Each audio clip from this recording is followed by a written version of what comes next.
会馆另外一个画面要来看到大东警察半暝2点钟，伫咧中兴路发觉一个50多岁姓杨的查甫黄叶叶，但进前要甲伊查的时，这查甫煞脚底抹油赶紧酸，拢总死的警察随划过，落尾双方 QQ66，嫌疑犯的骹腿骨头煞凹断去，疼甲伫咧涂骹哀哀叫，警察赶紧叫救护车甲伊送去病院，落尾伫咧伊的身躯嘛查到0.6公克的安非他命，等到嫌疑犯较知人，才来甲伊问话。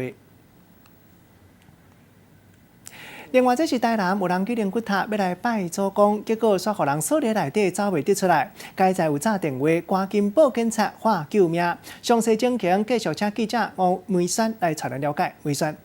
好，直播各位观众，通过画面可以看到远警来到灵骨塔进行搜救，因为他们获报呢，有一名男子疑似被反锁在塔内2个小时，找不到路出来。那么经过逐一搜查，总算是在这座塔内找到人。来看当时的情形。你免紧张，阮伫外口。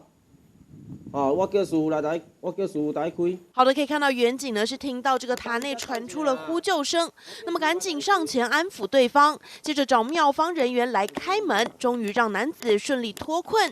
原来这名男子趁着周末到台南竹溪禅寺祭拜亲人，但当时灵骨塔并非开放时间，他请庙方通融入内祭拜，不料却超过约定时间，被反锁在里头，受困2个小时。幸好最后在远景帮忙下顺利脱困，结束这场惊魂记。以上是我们掌握的最新情形，张神交还棚内。